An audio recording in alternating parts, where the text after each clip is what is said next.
Infinix কিন্তু এখনকার সময় নতুন নতুন ডিজাইন এবং নতুন নতুন স্পেসিফিকেশনের সঙ্গে ফোন লঞ্চ করতেই থাকছে। ইনফিনিক্স আবারও একটা নতুন ফোন লঞ্চ করে ফেললো, ইনফিনিক্স 030। আর এই ফোনটির হাইলাইট ফিচার হচ্ছে এই ফোনটিতে দুর্দান্ত ডিজাইনের সঙ্গে থাকছে 108 মেগাপিক্সেলের ক্যামেরা। এই ফোনটি থাকছে কার্ড আর সিকিউরিটির জন্য ব্যবহার করা হচ্ছে আন্ডার ডিসপ্লে ফিঙ্গারপ্রিন্টস। আর এই ভিডিওর মাধ্যমে আমরা এই ফোনটির ফুল স্পেসিফিকেশন নিয়ে আলোচনা করবো, এই ফোনটির প্রাইস, স্পেসিফিকেশন, লঞ্চ ডেট, সমস্ত কিছু নিয়ে। তো পুরো ভিডিও জুড়ে আমাদের সাথেই থাকুন। তো চলুন শুরু করে নিই আজকের এই ভিডিও। তো সবকর প্রথমে দেখে নেবো আমরা এই ফোনটির ডিজাইন। ফোনটির থিকনেস করা হয়েছে 7.9 mm আর ফোনটির ওজন থাকছে 185 গ্রাম। ফোনটির ব্যাক সাইডে গ্লাস ফোন ব্যবহার করা হয়েছে, সাইডে ব্যবহার করা হয়েছে অ্যালুমিনিয়ামের ফ্রেম। ব্যাক সাইডে প্রোটেকশন থাকছে গরিলা গ্লাস 5 এর প্রোটেকশন। এই ফোনটির নিচে দিয়ে থাকছে স্পিকার টাইপ সি পোর্ট আর একটি মাইক, আর থাকছে একটি সিম কার্ড ট্রে। উপর দিয়ে থাকছে একটি স্পিকার আর একটি মাইক। এই ফোনটিতে ডুয়েল স্পিকার ব্যবহার করা হয়েছে। এরপরে আমরা দেখে নেবো এই ফোনটির ডিসপ্লে। 6.7 ইঞ্চি সুপার অ্যামোলেড কার্ড ডিসপ্লে ব্যবহার করা হয়েছে। এই ফোনটিতে 144 এর রিফ্রেশেস দেওয়া আছে। 144 এর রিফ্রেশেস থাকার কারণে ফোনটির টাচ স্ক্রিন যথেষ্ট স্মুথ করে তুলেছে। এই ফোনটি মিডল কাটিং পাঞ্চুয়াল ডিসপ্লের সঙ্গে থাকছে। এই ফোনটি সিকিউরিটির জন্য ব্যবহার করা হয়েছে in display fingerprint.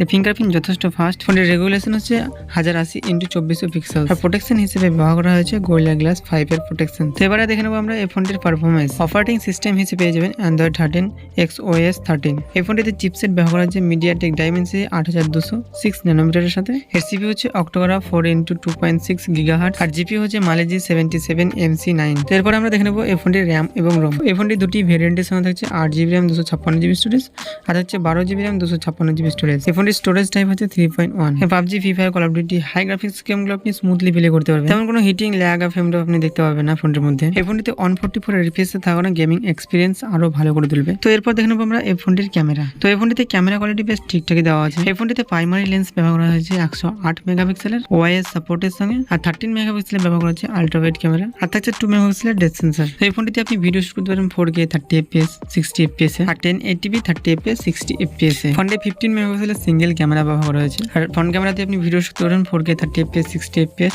1080p 30fps 60fps। এই ফোনটিতে ক্যামেরা কোয়ালিটি বেশ ভালো মানের দেওয়া আছে আর এই ফোন দিয়ে আপনি বেশ ভালো মানের ছবি তুলতে পারবেন। এই ফোনটিতে ক্যামেরা কোয়ালিটি নিয়ে আপনি তেমন কোনো কম্প্রোমাইজ দেখতে পাবেন না। আর এই ফোনটিকে পাওয়ার দেওয়ার জন্য ব্যবহার করা হয়েছে লিথিয়াম পলিমারের 5000 mAh এর ব্যাটারি। আর এই ব্যাটারির দিকে দ্রুত চার্জ করার জন্য হচ্ছে 68 এর একটি ফাস্ট চার্জার। 30 মিনিটের মধ্যে আপনি 80% চার্জ করে নিতে পারবেন। এই ফোনটির চার্জিং স্পিড যথেষ্ট ফাস্ট। এই ফোনটিতে সেন্সার হিসেবে আপনি সব ধরনের সেন্সার পেয়ে যাবেন আর সিকিউরিটি সেন্সার হিসেবে ব্যবহার হচ্ছে ইন ডিসপ্লে ফিঙ্গারপ্রিন্ট, যেটা প্রথমে বলেছিলাম। কানেকশন হিসেবে হচ্ছে WiFi, Bluetooth, GPS, NFC, FM recording, USB type C 2.0 ওটিজির সাথে। আর ফোনটিতে নেটওয়ার্ক সাপোর্ট হিসেবে ব্যবহার হচ্ছে 5G সাপোর্টেড। আর এই ফোনটিতে 5G 14টা ব্যান্ড ব্যবহার করা হয়েছে। আপনার এরিয়াতে আপনি 5G নিয়ে কোনো কম্প্রোমাইজ দেখতে পাবেন না। এই 14টা ব্র্যান্ডের মধ্যে যে কোনো একটা সাপোর্ট করেই যাবে। আর এই ফোনটি ভালো খারাপ দিক দেখতে গেলে ফোনটি সব দিক থেকে ঠিকঠাকই আছে। মানে ফোনটিতে আপনি কোনো ধরনের কম্প্রোমাইজ দেখতে পাবেন না ক্যামেরা কোয়ালিটি, পারফরমেন্সের দিক থেকে। আর এই ফোনটিতে কার্ড ডিসপ্লে ব্যবহার করার জন্য ফোনটির লুক আরো বাড়িয়ে তুলেছে। তো এই ফোনটির প্রাইস হিসেবে আপনি সবকিছু ঠিকঠাকই পেয়ে যাবেন। এই ফোনটি এক্সপেক্টেড রিলিজ ডেট হচ্ছে 1 সেপ্টেম্বর 2023। সেপ্টেম্বর মাসের প্রথম দিকে এই ফোনটি লঞ্চ হতে চলেছে। আর এই ফোনটির ইন্ডিয়ান প্রাইস হচ্ছে 24,000 টাকার মতো। তো আপনার এই ফোনটি কেমন লেগেছে কমেন্টে জানাতে ভুলবেন না আপনার মতামত। আর এই ভিডিওটি যদি আপনার একটু ভালো লেগে থাকে লাইক করবেন, চ্যানেলকে সাবস্ক্রাইব করে। দেখা হচ্ছে আবার এরকম নতুন করে ভিডিও নিয়ে।